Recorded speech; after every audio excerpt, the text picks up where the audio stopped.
Hello students, how are you? Today I am again back with the module number 4 topic, that is contactor. Now I will explain in detail what is contactor, how it is different from relay, okay, and then in last I will give you some introduction about the fuse and MCB. Okay, now while talking about the relay, you can see the relay is of two types. One is the control relay जो कि switch की तरह control करती है, और दूसरा है power relay. इसी में से हम कह सकते हैं the control relay is called as a relay and the power relay is as a contactor. तो कॉन्टैक्टर क्या होता है? अगर मान लीजिए एग्जाम में डेफिनेशन आती है व्हाट इज कॉन्टैक्टर, तो आप कैसे एक्सप्लेन करेंगे? Is electrically controlled switch. ये एक स्विच की तरह कंट्रोल करता है, इलेक्ट्रिकली कंट्रोल्ड स्विच है, used for switching electrical power. अगर आप इलेक्ट्रिकल पावर तो स्विचिंग दे रहे हैं. A contactor is controlled by a circuit which has much lower power level than the switch circuit. मतलब लो से हाई पावर कंट्रोल करता है, लो से हाई. अब इनपुट पे लो दे रहे हैं और कंट्रोल किसको कर रहा है? हाई.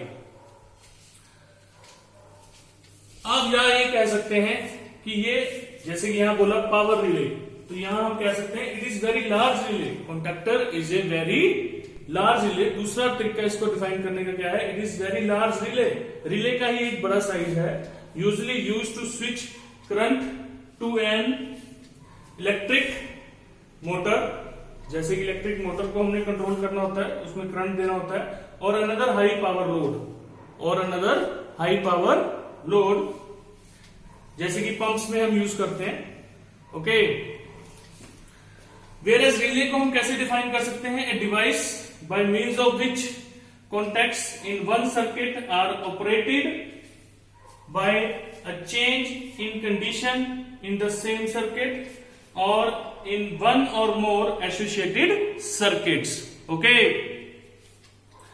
वेयरएज कॉन्टैक्टर को कैसे हम दूसरे तरीके से डिफाइन कर सकते हैं? A device for repeatedly establishing and interrupting and establish करना, कॉन्टैक्ट को इंटरप्ट करना, किसको? एक इलेक्ट्रिक सर्किट को. इसको एक इलेक्ट्रिक सर्किट को under normal condition, under normal condition. But जो इन दोनों में सिमिलैरिटी क्या है अगर हम देखना चाहें रिले और कॉन्टैक्टर में, तो हम कह सकते हैं सिमिलैरिटी की अगर हम बात करें तो that is both perform same task of switching a circuit. तो दोनों काम तो सेम ही कर रहे हैं, स्विचिंग अ सर्किट कर रहे हैं, सर्किट को स्विचिंग का काम कर रहे हैं, ऑन ऑफ का काम कर रहे हैं.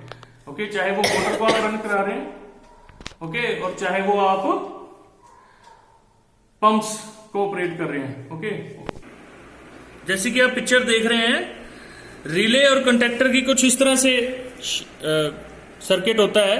ये रिले दिख रहा है आपको और ये कंडक्टर दिख रहा है. अब आप देख सकते हैं, see the difference between the conductor and the relay. अगर हम कंडक्टर की बात करें तो ये लो टू हाई करंट स्विचिंग, जैसे कि मैंने पहले बताया, करता है, और रिले क्या करता है? ओनली लो करंट स्विचिंग की बात करता है. ओके, इसमें हाई पावर डिवाइस है, इसको बोल सकते हैं हम. ये लो पावर डिवाइस है रिले. कंडक्टर हाई लोड्स पे काम कर सकता है, इसलिए ये महंगा भी है, ये कॉस्टलियर हमें पड़ता है, बजट से थोड़ा सा बाहर है. ये लो लोड पे काम करता है, इसलिए इसको चीपर भी कहा जा सकता है, ये सस्ता पड़ता है हमें. इसको इजीली रिपेयर किया जा सकता है कॉन्टैक्टर को, बट रिले को हम इजीली रिपेयर नहीं कर सकते. इसकी जो करंट की रेटिंग है 10 एम्पियर से ज्यादा पे भी अगर हम काम कराना चाहते हैं तो कर सकता है. ये लेस देन 10 एम्पियर तक ही काम करता है. अगर सेफ्टी की हम बात करें तो सेफ हमारा कॉन्टैक्टर है as compare to relay. Relay is no longer safe. Okay, not safe. और अगर हम VAC की बात करें, ओके, तो इसका 1000 VAC तक होता है, इसका 250 VAC तक होता है. और अगर हम बात करें कि कितने कौन से फेज पे काम कर सकते हैं कंडक्टर को, तो ये सिंगल फेज पे भी काम करता है और 3 फेज पे भी काम करता है, और ये सिर्फ सिंगल फेज पे काम करता है रिले. तो अब मैं आपको बता रहा था, ये जो हम चैप्टर कर रहे हैं 4th मॉड्यूल, इसमें हम बात कर रहे हैं इलेक्ट्रिकल इंस्टॉलेशन की. तो इलेक्ट्रिकल इंस्टॉलेशन में हम स्टडी करेंगे फ्यूज क्या होता है, ओके, और एमसीबीज क्या होते हैं. तो फ्यूज सिंगल यूज के लिए होता है और एमसीबी हम बार बार यूज कर सकते हैं, कि जैसे कि मैं आपको फोटो दिखाने वाला हूं, ये देखिए हमारे मीटर में ये फ्यूज लगा हुआ है। ओके, तो अगर मैं इसको बंद कर दूं, लाइट अगर मैं बंद कर दूं, ये फ्यूज को अगर हम निकाल के देखें तो आप भी निकाल के देख सकते हैं, एक वायर होती है इसके अंदर। तो ये जो इस पूरे को क्या बोलते हैं, स्विच फ्यूज यूनिट। तो ये स्विच फ्यूज यूनिट है, ये बॉक्स है। इसको जब आप बाहर निकालेंगे तो बाहर निकाल के आप देखेंगे इसके अंदर एक कॉपर वायर है जो कि फ्यूज का काम करती है। जैसे ही आपकी सप्लाई जो है ज्यादा आएगी पीछे से, ओके, तो ये एकदम से फ्यूज उड़ जाता है, जो कि आपकी पूरे घर की सप्लाई को बचाता है। ये एक टाइम के लिए यूज होता है, अगर आप कॉपर वायर चेंज कर देंगे इसका दोबारा ठीक हो जाएगा। तो इट इज रिपेयरेबल। ओके, जहां तक एमसीबी की बात कर रहे हैं, तो ये एमसीबी होते हैं, देखिए कि जो ट्रिप कर रहे हैं स्विच, ये अगर हमारे मान लीजिए अब हम डिवाइड कर दिया 4 हिस्सों में, 1 2 3 4 सप्लाई हमारे घर की, ठीक है, तो करंट डिवाइड हो गया चारों में, ठीक है। तो मैं कहता हूं कि अगर इसमें करंट ज्यादा आ गया, एक कमरा ये है, एक कमरा ये है, एक कमरा ये है, एक कमरा ये है, और इसमें अगर सप्लाई ज्यादा आ गई, करंट किसी कारणवश शॉर्ट सर्किट हो गया किसी सर्किट में, अंदर जब सप्लाई जा रही है, तो ये कुछ नहीं होगा, ये सिर्फ ट्रिप कर जाएगा ऐसे नीचे। और आपने क्या करना है, ये क्योंकि बार बार इसको यूज कर सकते हैं, it can be used again and again, तो आपने कुछ नहीं करना, बाहर आना है और इसको सिर्फ ऊपर कर देंगे।